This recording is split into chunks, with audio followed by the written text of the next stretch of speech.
تو ٹھیک ہے، آپ کو آج تو ایک دن ایسی عدالت لگنی ہے، یہ سارے سن لیں، ایک دن عدالت وہ لگنی ہے کہ جس عدالت کے اندر سینگ والی بکری نے اگر بغیر سینگ والی کو مارا ہے نا، تو بے سینگ بکری کو رب العالمین سینگ دے گا کہ اب میرے سامنے اس کو مارو۔ وہ ایک دن عدالت لگنی ہے۔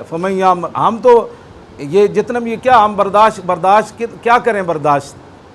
جب ہم قومی دھارے میں آئے تو پھر ہمارے جو ووٹ تھے وہ تو ہمیں کم از کم دیتے، اور پوری قوم جو ہے وہ جس سے پوچھا، قوم اتنی تو نہیں نا 1400 سال کے بعد، ہم گناہگار ضرور ہیں لیکن قوم اپنے نبی سے غداری نہیں کر سکتی۔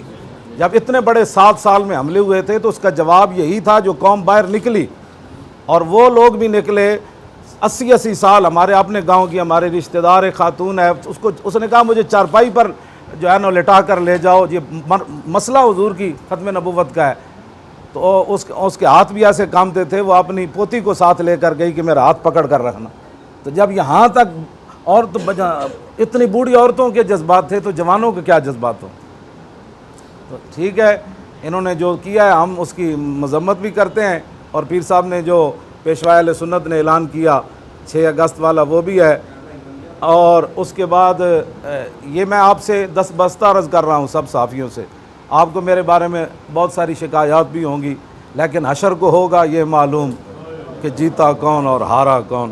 تلوار بھی مار کے آئے تو صحابی حضور ہنس پڑتے ہیں، میں نے تو صرف سخت جملے کہے ہیں حضور کی عزت کے بارے میں۔ حضور فرماتے ہیں افلح الوجہ، فرمایا یہ تو کامیاب چہرہ آ رہا ہے، واہ واہ۔ حضور تو دیکھ کر واہ واہ کرتے تھے جو حضور کی عزت پر پہرے دیتے تھے، اور آپ ہمارے بارے میں یہ پراپگنڈا کرتے ہیں، یہ گالیاں دیتا ہے۔ گالیاں میں نے دی نہیں، اگر دی ہیں تو وہ تو حضور کی عزت کے لیے میں نے بات کی ہے۔ یہ حشر کے دن ایک کچہری لگنی ہے، آپ کم از کم یہ 4 دن کی زندگی ہے، یہ گزر جائے گی، ہماری بھی گزر جائے گی اور آپ کی بھی گزر جائے گی، اصل زندگی آگے شروع ہونی ہے۔ تو ختم نبوت، ناموس رسالت اور مسجدوں کے ساتھ غداری کرنے والے اور مرزائیوں کو بہن بھائی کہنے والے، مرزائیوں کو قیمتی اثاثہ کہنے والے، مسجدیں بند کر کے میچ کرانے والے، آخر وہ خیر اور نیکی کیا ہے؟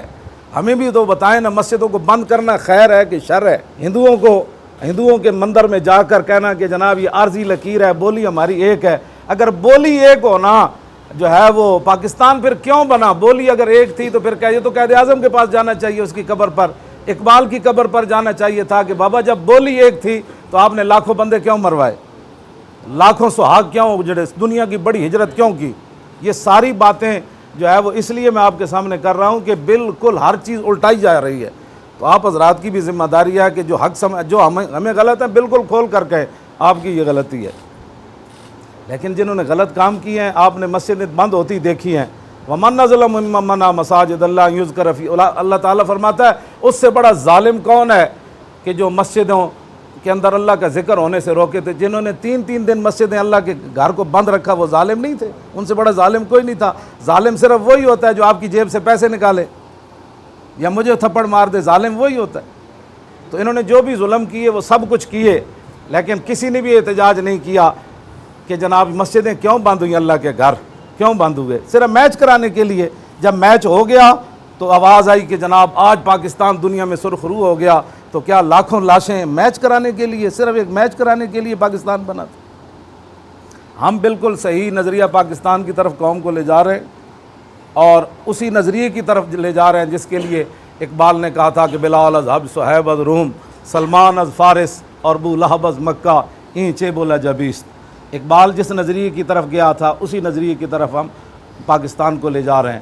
اور اقبال جب یورپ سے واپس آیا تو وہاں بھی اس نے سر پہ ہاتھ رکھ کے کہا فریاد ز افرنگ و دل آویزی افرنگ، فریاد ز شیرینی و پرویزی افرنگ، عالم ہما ویران از چنگیزی افرنگ، معمار حرم باز بتعمیر جہاں خیز از خواب گراں۔ ہم تو اقبال کی بات کر رہے ہیں، وہ بھی ماننے کے لیے تیار نہیں ہے، پھر بتاؤ پاکستان میں کس کی بات کی جائے؟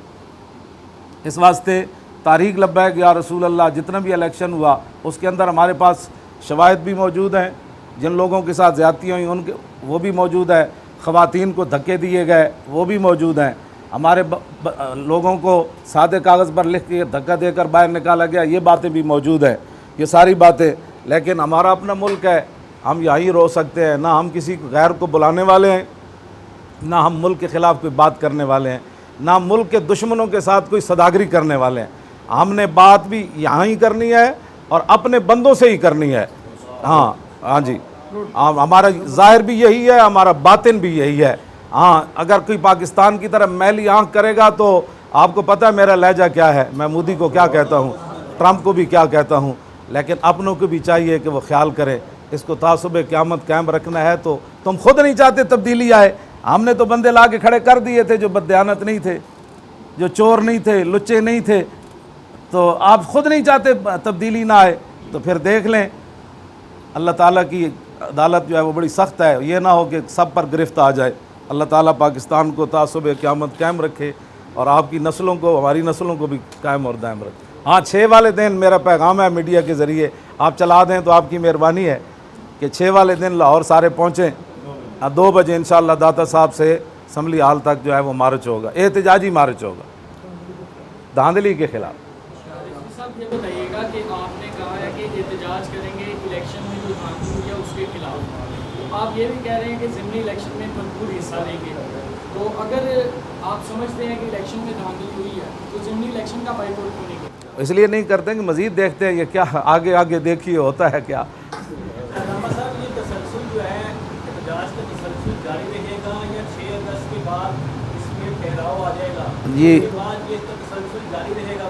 جی انشاءاللہ اس دن اعلان کیا جائے گا مزید مشاورت. مزید بھی کچھ جماعتیں ہیں جو الیکشن کے مطلب جو ہے وہ راندی کے بات کر رہی ہیں, احتجاج کر رہی ہیں. تو آپ کسی اور جماعت کے ساتھ بھی آپ کا رابطہ ہے, ایم ایل اے ہو گئی یا فضل الرحمان گروپ ہو گیا ہے, کسی اور کے ساتھ؟ جی ہمارے ساتھ ابھی تک کسی نے رابطہ نہیں کیا ہے. پہلے پاکستان جنہوں نے تحریک لبیک یا رسول اللہ کو ووٹ دیا, ہم تمام کا شکریہ ادا کرتے ہیں. جنہوں نے نظریہ پاکستان اور اسلام کی حفاظت کے لیے ہمارا ساتھ دیا, اللہ تعالیٰ سب کو دارین کی نعمتوں سے مالا مال فرمائے.